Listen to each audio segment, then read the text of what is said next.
Okay, so today I am doing my February Kids Book of the Month. So in January I started the Kids Book of the Month series that I will be doing once a month, roughly in the middle of the month for the foreseeable future. This is a Kids Book of the Month video where I talk about a book or potentially a number of books that I think are fantastic for kids. At the moment I'm mostly going to be talking about picture books, but I will potentially further my horizons and delve into middle grade at some point as well, and chapter books. But yeah, like I said, for the time being I'm going to be focusing mostly on picture books. Last month I did my first Kids Book of the Month video, and in that I talked about the series Pig the Pug, written by Aaron Blabey. As Aaron Blabey is one of my favourite kids book authors, I thought that I would spend a little bit of time today talking about some other books that Aaron Blabey has written. So I'm sure that I do not have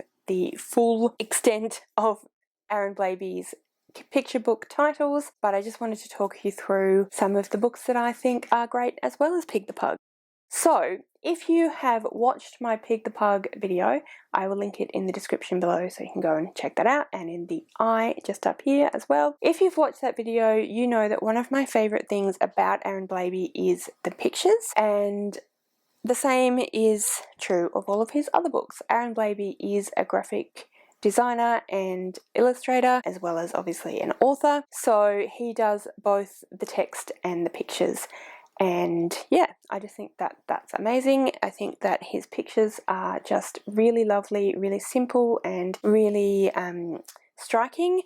And yeah, I really enjoy all of his books. All of his books have something fun and funny to them. Most of them have some kind of little kind of hidden moral or lesson for the children, but not necessarily all the time. Sometimes they're just kind of silly. Let's start our collection off with Don't Call Me Bear by Aaron Blabey. As we said, all the books are going to be about by Aaron Blabey. So Don't Call Me Bear is about a koala, there he is there, who is very cross because people keep calling him a koala bear. Koalas are not bears. They are not part of the bear family. Don't know what the genus of bears actually is, but whatever that might be, koalas are not bears.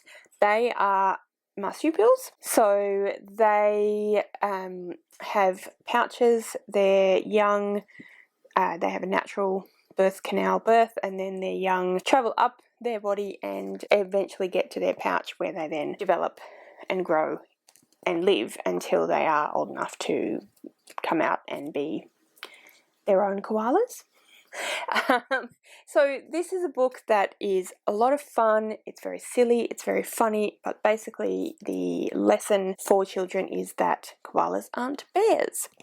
So we have the koala introducing himself, and he goes through and just talks about the fact that he is not a bear and corrects people when they call him a bear, and talks about some other Australian animals and other animals that maybe aren't necessarily endemic to Australia but live in Australia. There's a chart of common marsupials, so it's basically just educating kids in a fun, silly way about what actually is a marsupial, how they differ from other mammals, and why a koala is therefore not a bear. I really like this one because, like I said, it's really fun, it's very silly. The koala just gets really aggravated and cross and tells off all these other animals. He talks about what other bears are, what bears actually are, and where you can find bears, as opposed to Australia where you can't find bears. And then at the end, the animals basically are like, yeah, we get it, but you look like a bear and you're cute, so you must be a cute bear, which is just a nice little icing on the cake to a story like this, because, you know, oftentimes when we teach people something, you know, that is counter to what they thought was the case, people can be a bit like, yeah, I mean, I get what you're saying, but I don't agree with you. And so that's kind of a nice little, you know, nod to the way the world works. So that's just a fun, but really very educational, and gives you quite a lot of information in a way that the children can really enjoy. Then we have another one that I definitely do not have the full set, so this is the first one. There has been a second one released, I think about a year and a half, maybe 2 years ago now, but I haven't quite got around to getting it yet. Anyway, that is Thelma the Unicorn. So there's Thelma there. Thelma is actually a pony, but she really wants to be a unicorn, and then one day a sequence of honestly completely ridiculous events happen, and Thelma pretends to be a unicorn, and she gets thrown into all this fame and fortune, and people love her, but that sours because people don't respect her, they don't respect her boundaries, they don't necessarily always behave nicely towards her, and she goes from having everything she thought she wanted to realizing that maybe she doesn't necessarily want it anymore, and maybe she just wants to go back to how her life was before, which in actual fact was pretty great. So it's a really great fun story. The illustrations again are just gorgeous, as you can see from this front cover. It's very glittery and pink. So here we have Thelma as she has become this amazing unicorn, and we have her being a star. I think this is one of my favorite pages because it just shows how well Aaron Blabey understands the way children think. It's talking about the fact that some of her fans weren't actually very nice to her and didn't actually care about her. And then it's the signs say, unicorns are dumb. I agree. It really speaks to young children because they don't necessarily, I mean, that's how young children often speak to each other. It's often just a matter of, oh, they called me stupid, they called me dumb. I say that in a mocking kind of tone, but that's actually really important to them and really meaningful to them. So I think this is fantastic because it shows that Aaron Blabey gets kids and is able to speak to them in a way that they understand. And I just love the fact that she ends up going back to her best friend Otis and realizing that maybe she had a great life after all. So it's definitely a great moral for children about appreciating what you have and not taking things for granted. Yeah, I just think that's really lovely and really sweet. That's that one. The second one, I think it's just called Thelma the Unicorn 2. I'm not 100% sure. I will look it up and put it in the description.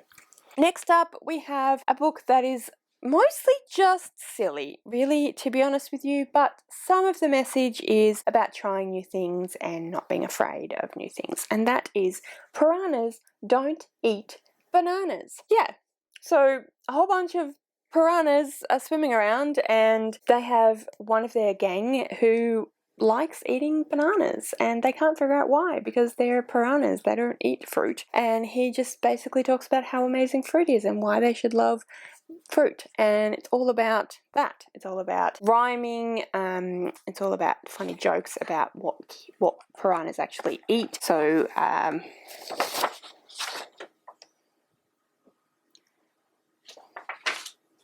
part of a lesson plan. I've used most of these books for lessons in the past, so there you go. So talking about all the different things that they do or don't eat. Stop it, Brian, we eat knees. That's it, Brian, we eat bums. So it appeals to children on that kind of base level of what they find funny, lots of fart and bum jokes, but it's actually still quite educational. Again, it's talking about an animal and what their diet is made up of, and yeah, I just again think it's just really, really fun. The illustrations are fantastic. Here we are, Brian wearing a silly giant fruit hat, and they just really show, even in these simplistic fun little pictures, I love the way that he's able to capture their emotions there, even though they're very simple. I think that's an incredible skill, and I think that those really simplistic but really well drawn and emotional pictures really speak to children. It's something that they can really understand. So that's another one. Then we have another one that is kind of just a little bit silly. There's not a huge amount of a moral in this one. It's just kind of about rhyming and fun and silliness, and that is busting. So this is about little Lou who can't find a loo. I don't know what countries, apart from Australia, say loo when they mean toilet, but there's a play on words, and I think the British do as well. If you happen to live in Australia or potentially Britain, then kids will understand that and they will definitely find it funny and silly. That's a really great play on words that children can really appreciate and really enjoy, and it starts to get them to really think about how the English language has all of these. This is really bad because, you know, teacher, but I can't remember what it's called, but when you have words like two, two and two, where you say them but they have different meanings, they're there and there. Yes, get them thinking about things like that, how English has all of these kind of different odd constructs, so that's a really fun way for them to think about that. It's just a lot of fun, just some great illustrations, just some really silly ideas, things that children will really understand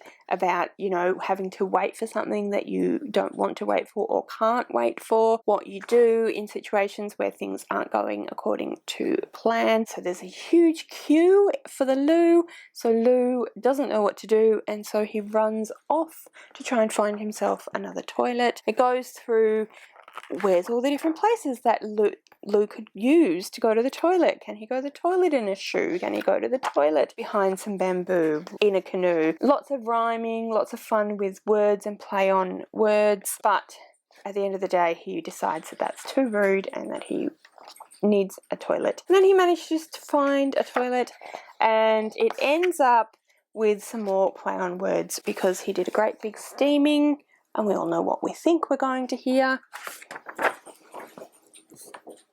Then it's a wee. So lots of fun of that kind of toilet humour that little kids really, really appreciate. We wouldn't necessarily, particularly in a classroom, allow toilet humour that often, but it's a nice way for them to kind of have an outlet for some of that and it be sanctioned in the classroom because it's in a book. So I really like that as well, and I've definitely read this to classes and had them in absolute fits. So I highly recommend for young children that definitely will enjoy this one. And the final one I want to show you today is Pearl, Barley and Charlie Parsley. So Pig the Pug is my favourite, and then Thelma, and then Pearl, Barley and Charlie Parsley. This is about friendship. It's about how you can be very different from the people around you and still be really good friends, about how when you bring something different to a friendship, it doesn't necessarily mean that you won't get along or that you don't have something to offer the person, and in fact sometimes when you are the opposite,